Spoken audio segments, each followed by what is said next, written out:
Welcome to Movie Screen, the home of movie news and entertainment.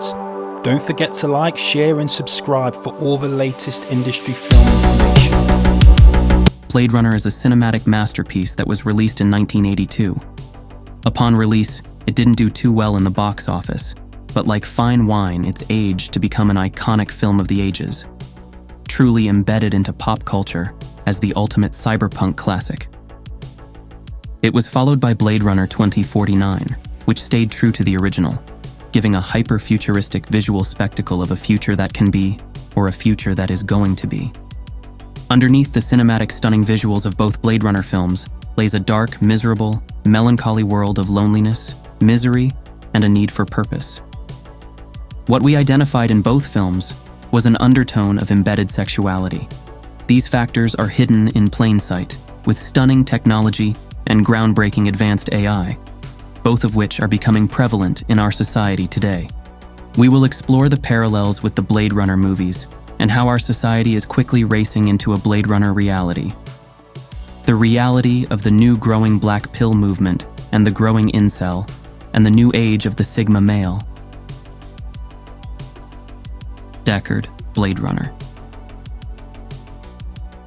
The original Blade Runner film was centered around Deckard, a Blade Runner detective assigned to hunt replicant androids. Beneath the storyline, we see Deckard is a highly intelligent, independent loner, happy in his own company, and void of relationships in his life.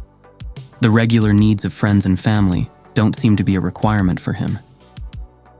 He doesn't feel or desire the need for female companionship, and has traits of a leader when challenged or key decisions need to be made. Deckard is 100% a Sigma male, displaying all the key traits throughout the film. A love interest materializes in the film in the form of a beautiful android replicant, Rachel. Despite Deckard's apparent lack of experience with women, he uses his inner Sigma qualities to take the initiative and win over her affection. The persona of Deckard is very relevant today.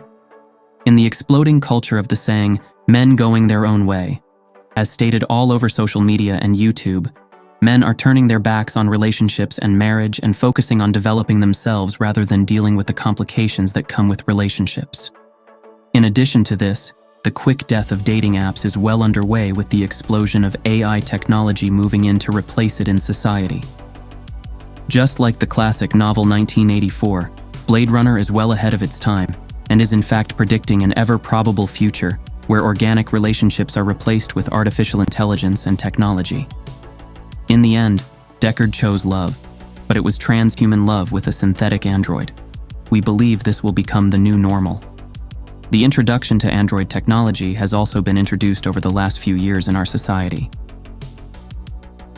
Tech programmers and scientists are aiming for absolute realism, and they are near completion of the synthetic human. Various organizations around the world have already started piloting models with huge success, with men being the primary consumers, enforcing the ideology that the black pill culture will continue to grow. Blade Runner 2049. Blade Runner 2049 is set over 10 years after the first Blade Runner movie, with Ryan Gosling's character being a replicant detective living a human life.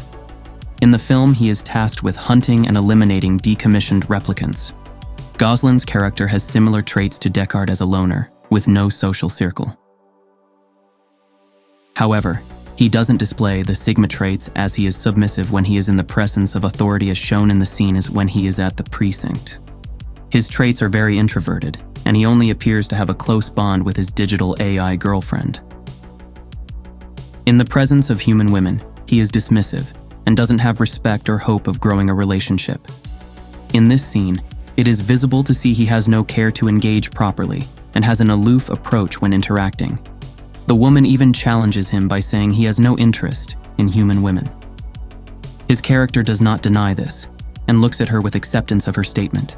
He displays black pill and incel traits, meaning he chooses life without female interaction and engagement and refuses to be lured into intimacy games. He chooses technology and AI over the real experience. This is fascinating to see, as he himself is an advanced android, and humans are deemed as the superior beings. Despite this, he still declines the opportunity of intimacy with a human. The surrounding world in the film shows individualism and a lack of relationships and intimacy, which is replaced by digital technology being the environmental normal. Both films appear to be science fiction, but we are certain over the next few years Blade Runner will soon become science fact. We are almost there now. Technology and AI is exploding, coupled with microchip technology. We will see the fusion of physical synthetic units that can talk, think, and act independently. Scientists and tech revolutionaries are targeting the replication of human behavior, with continuous upgrades to replace the human workforce. Then friendships being the next step, with intimate relationships being the final frontier. The pleasure model is expected to be the most popular generation of synthetic android. The physical models have been on the market for a couple of years, with trials now commenced to implement AI technology into the entities, making them automated and animated.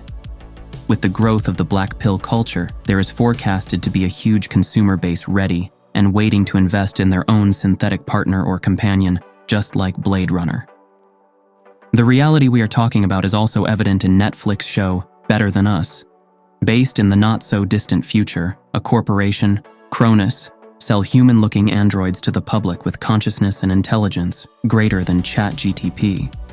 In the show, androids are fully integrated into society, ranging from assistants, retail helpers, and sex bots. Android synthetics have not been officially released to the public yet.